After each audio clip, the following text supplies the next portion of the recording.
ते सर्जनसुद्धा काळजीत पडले. जर बोळा सापडत नसेल तर त्याचा अर्थ त्या नर्सची ऑपरेशनपूर्वी बोळे मोजताना चूक झाली असणार, असं त्यांचं म्हणणं होतं. पण आपण बोळे मोजताना कोणतीही चूक केलेली नाही अशी त्या नर्सला पक्की खात्रीच होती व ती वारंवार तसं सांगत होती. आता ते सर्जन फार अस्वस्थ झाले.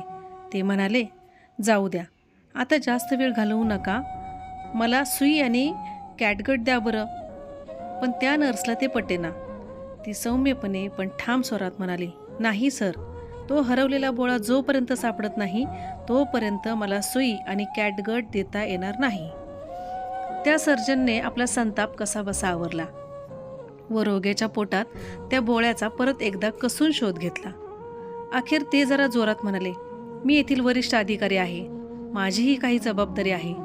तुम्ही मला जखम शिवण्याची सुई आणि कॅटगट द्यावा असा मी तुम्हाला हुकूम देत आहे. आता काय करावं असा प्रश्न त्या नर्सला पडला. पण तरीही आपल्या मताशी ती ठाम राहिली. आता ते सर्जन फार संतापले. तुम्ही जर माझं म्हणणं ऐकलं नाही तर हे ऑपरेशन झाल्यावर मी तुम्हाला डिसमिस करीन, ते म्हणाले. आता ती नर्स काळजीत पडली. ती तिच्या घरी सर्वात मोठी होती व एकटीच मिळवती होती. आज जर तिची नोकरी गेली असती तर फार कठीण परिस्थिती ओढवली असती. पण तरीही तिने आपल्या तत्वाशी तडजोड केली नाही. तिच्या मते जे योग्य होते त्याच्याशी ती प्रामाणिक होती. ती परत म्हणाली, सॉरी सर, पण सुई आणि कॅटगट देणं शक्य नाही. आता फारच कठीण प्रसंग. या अननुभवी नर्सने आपले म्हणणे धुडकावून लावावे हे त्या सर्जनना सहन झाले नाही. ते इतके क्रोधित झाले की त्यांना काय करावे ते कळेना.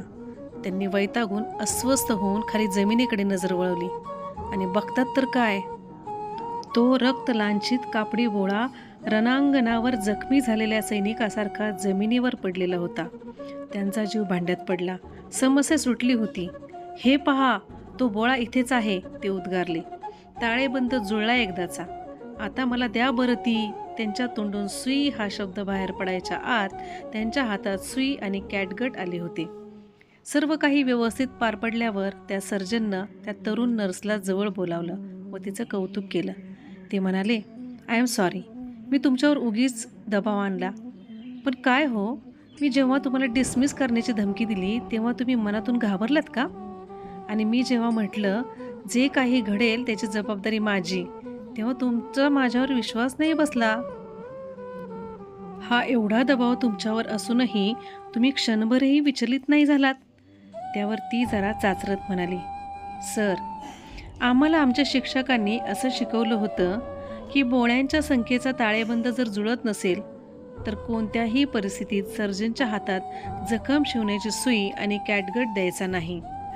कोणतेही अनुभवी शिक्षक आपल्याला काहीतरी सांगतात तेव्हा त्या पाठीमागे तसंच काहीतरी सबळ कारण असतं. मी फक्त माझ्या शिक्षकांच्या शिकवणीचं पालन केलं. त्यावर त्या सर्जनना अत्यानंद झाला व विस्मयही वाटला. ही गोष्ट सांगितल्यावर माझे वडील म्हणत, लक्षात ठेवा, प्रत्येक रुग्ण हा अनमोल असतो, तेव्हा काळजी घ्या. त्या रुग्णाचा मृत्यू झाला तर डॉक्टरच्या दृष्टीने हॉस्पिटलात घडलेला आणखी एक मृत्यू एवढाच त्या गोष्टीचा अर्थ असतो.